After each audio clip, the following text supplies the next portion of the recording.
Well, joining us now for more, Richard Goldberg is a senior advisor at the Foundation for the Defence of Democracies. Thank you very much indeed for being with us today. The Biden administration, as you heard there, insists that this move does not mean sanctions for relief for Iran. It's just a technical detail that actually restrains Iran's nuclear activity. Is that how you see it?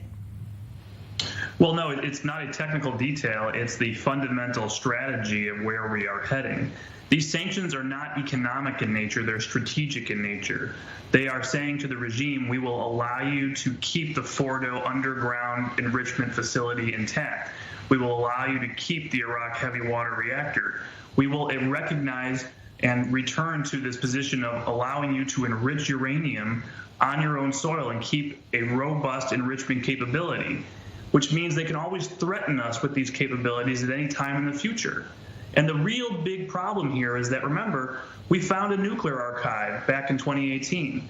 The IAEA, the International Atomic Energy Agency, has found undeclared nuclear sites and materials with no answers.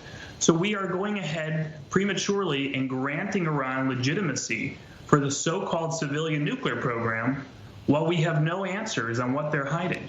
Well, Iran, as we know, is moving ever closer to weapons-grade uranium, and it has been ever since the US quit the deal in 2018. Isn't it vital to get some kind of monitoring back in place as soon as possible?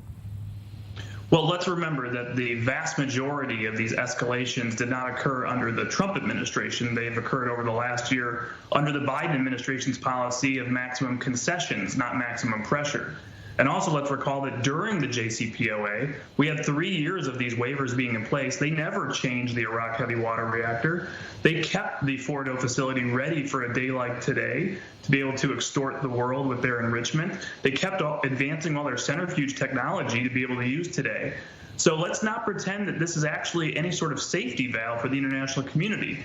This is repeating the same fatal flaws of the 2015 deal, and we may yet see that it's an even better deal than it was in 2015 for Iran, not us. Well, and you've argued in your piece that President Biden said he would use the JCPOA to actually get to a tougher deal for Iran, but actually it seems to be going in a different direction. Well, that's right. We've completely now turned the tables. A year ago, Iran was up against the wall, down to $4 billion in accessible foreign exchange reserves. Now they are flush with cash. There's more on the way, and they have obviously ramped up their nuclear program. If they are allowed to keep parts or all of their nuclear advances and retain the sunset provisions of the 2015 deal, remember, without a snapback being recognized at the Security Council, those sunsets are still in place. They will have their nuclear cake and eat it too. This will be a worse deal than 2015. Well, going back to the sanctions waiver, because President Trump, he scrapped it just before the 2020 election. Isn't it true that this deal, the JCPOA, has become more about domestic US politics than it has about preventing Iran from developing a nuclear weapon? I don't think so at all. In fact, it's great that you bring that up. Remember, Iran reopened the Fordo facility underground while the waiver for Fordo was still in place. They had started exporting heavy water while the waiver for the Iraq heavy water reactors retrofitting was still in place. So again, these waivers are completely meaningless. This is about what U.S. policy is. This is whether or not we recognize Iran having an enrichment program and a growing nuclear program, while the UN can't tell us anything about secret sites and secret materials, and we have no explanation for the secret nuclear weapons archive. Well, listen, I speak to a lot of analysts in the UAE, and of course, the UAE was very much against the JCPOA in the first place when it was negotiated.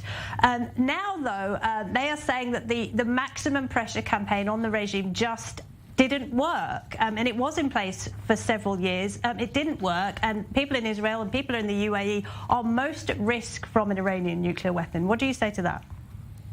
Well, I feel for our friends and colleagues in Abu Dhabi who are at the will and whim of Washington under the Biden administration. They are under attack now more severely from the Houthis, the terrorist organization supplied and sponsored by Iran. And frankly, UAE knows better because they now see all the mistakes that the Biden administration has made. The first one being removing the Houthis from the terror list, which led to an uptick in violence, and now we're seeing direct attacks on Abu Dhabi. The nuclear deal will be no different. And so try as they may to make Washington like them better, it's not going to make them safer in the long run. And just briefly, do you think that a deal will be reached later this month? I would expect so. These sanctions waivers being issued now, along with the relaxation of economic sanctions we've seen over the last few weeks, is screaming from Washington and now Vienna, please, please, please, Tehran, give us a deal. Whatever the terms are, we will say yes. Just let us know what the terms are. Richard Goldberg, thank you very much indeed.